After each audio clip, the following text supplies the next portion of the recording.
Good morning, everyone. My name is Johnsun Galado, and today I am going to discuss our first topic for the subject, which is the historical foundation of education. But before we start, I just would like to ask you this question. So, why do we need to study the history of education?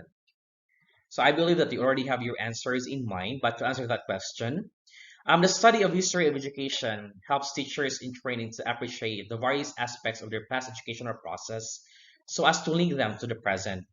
It enables teachers in training to know what type of education we had and the purposes served in the past.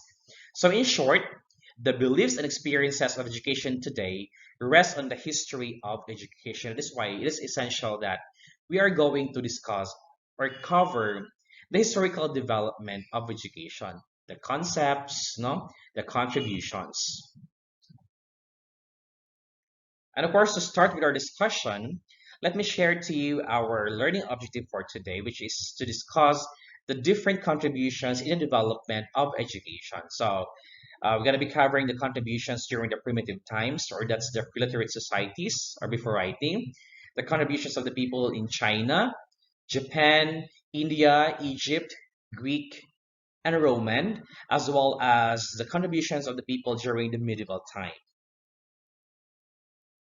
Now let's start with the pre-literate societies or the primitive times. So the educational goals during this time focus on teaching the children with survival skills and teaching group harmony. In terms of instructional method, it was kind of informal, wherein children were just imitating adults in the community. So the curriculum during this time focused on hunting, fishing, songs, poems, and dances. These skills were being taught by their parents, tribal elders, and religious leaders. So, with all these contributions, we can say that their influence on education is a transmission of skills. So, again, it's a transmission of skills. So, for example, at a young age, we were taught by our parents to do the cooking, wash our dishes, or just simply sweep the floors.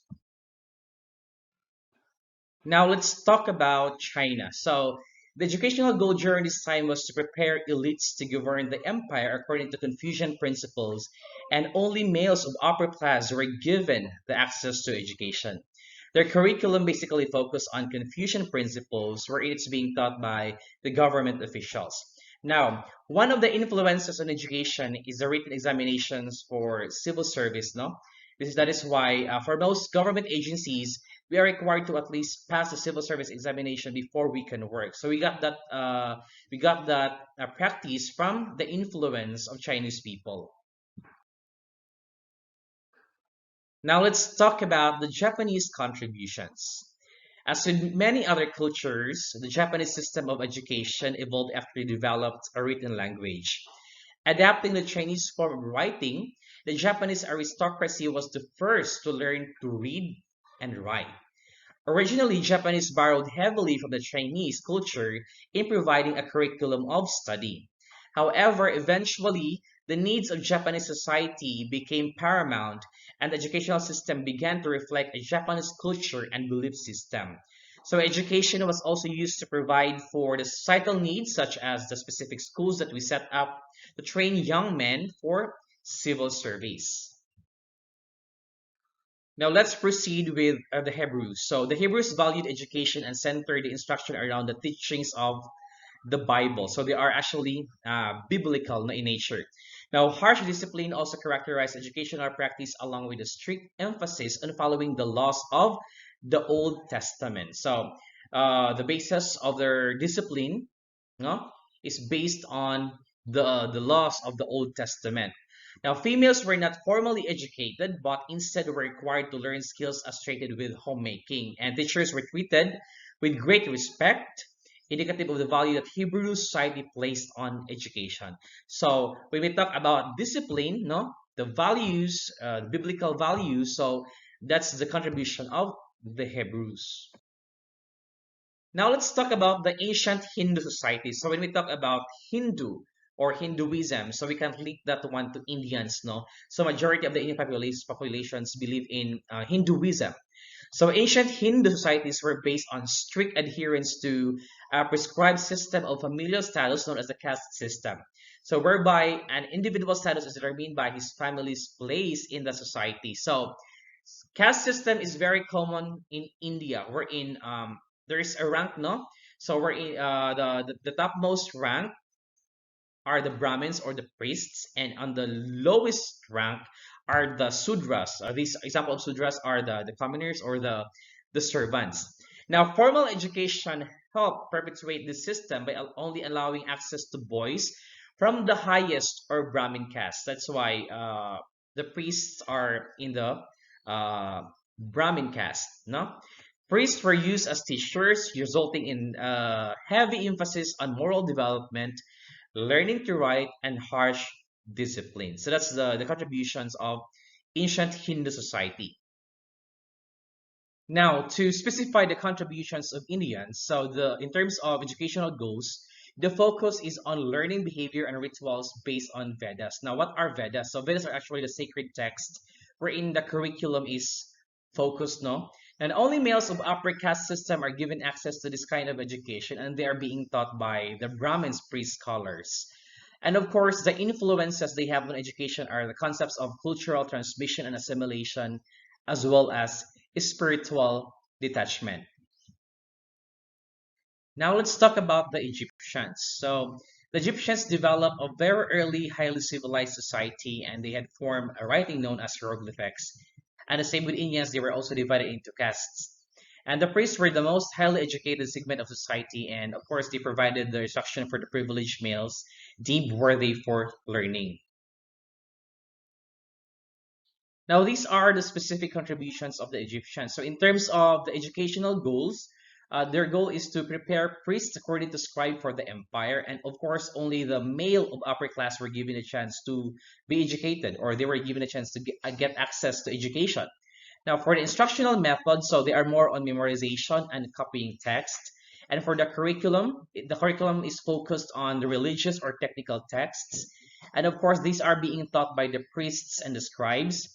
And in terms of influence on education, so one of their influences is the restriction on educational controls to priests' elites. Now let's proceed with the Greeks. So around 500 BC, the Greeks developed a society that was divided into city-states and was sufficiently complex to require a formal education system. And two of the prominent cities were the Athens and the Sparta. Now let's talk about Sparta. So education in Sparta was primarily for the purpose of developing a strong military to both protect from and conquer neighboring states.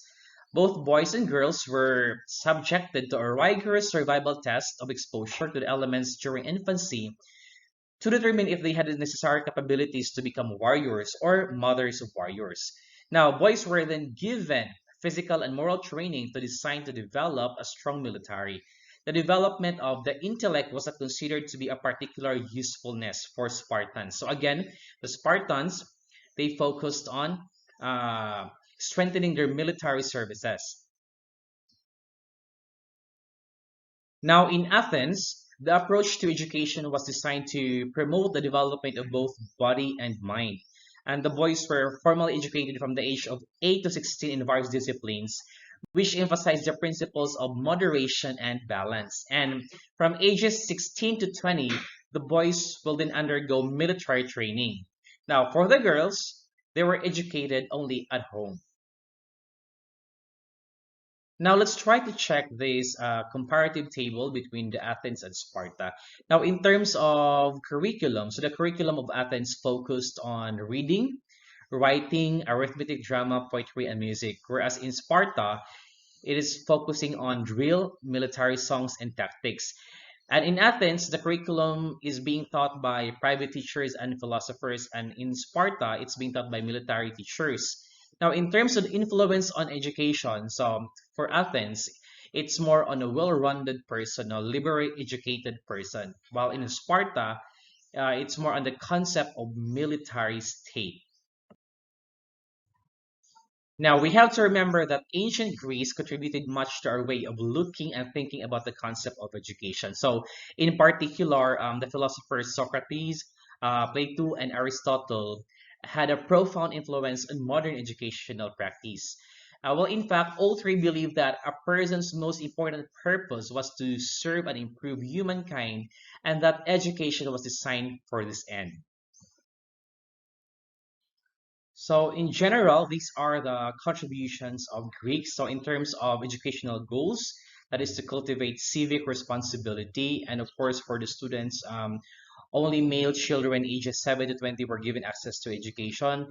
And for the instructional methods, so it's more on memorization and recitation in primary schools and lecture, discussion, and dialogue in higher schools. Now let's proceed with the Romans. The Romans conquered Greece in 146 BC and started to assimilate many of the concepts and educational philosophies from the Greeks into their own system. The Roman school system divided instruction into two levels, so consisting of an elementary period, or they call that one as ludus, from age 7 to 12, and secondary school from age 12 to 16. Females were actually allowed to attend the ludus and receive a formal education. However, few girls receive an education past age 12. Now let's try to be specific now. So in terms of educational goals, the goal was to develop a civic responsibility for the empire, administrative and military skills. Now only male children ages 7 to 20 basically have the access to education like the one they are using. Now for instructional methods, so it's more on memorization and recitation, declamation, and rhetorical schools. And for the curriculum, it's focused on reading, writing, arithmetic, law, and philosophy. And these are being taught by the private schools and teachers as well as schools of rhetoric. Now, for the influence on education, so it's more on practical administrative skills as well as education to civic responsibility. Now let's proceed with the last part of my report, which is the medieval period. So in this period, humankind slowly began to realize the importance and need for learning.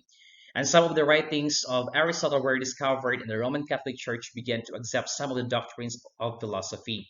Now we have the person Thomas Aquinas, who wrote the Summa Theologica, helped bring about this change by formalizing scholasticism, or the logical and philosophical study of the beliefs of the Catholic Church.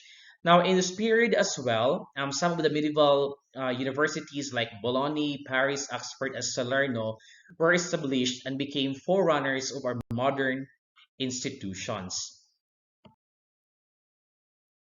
Now, in terms of their educational goals, so these are the goals during the medieval period. So first, develop religious commitment, knowledge, and ritual.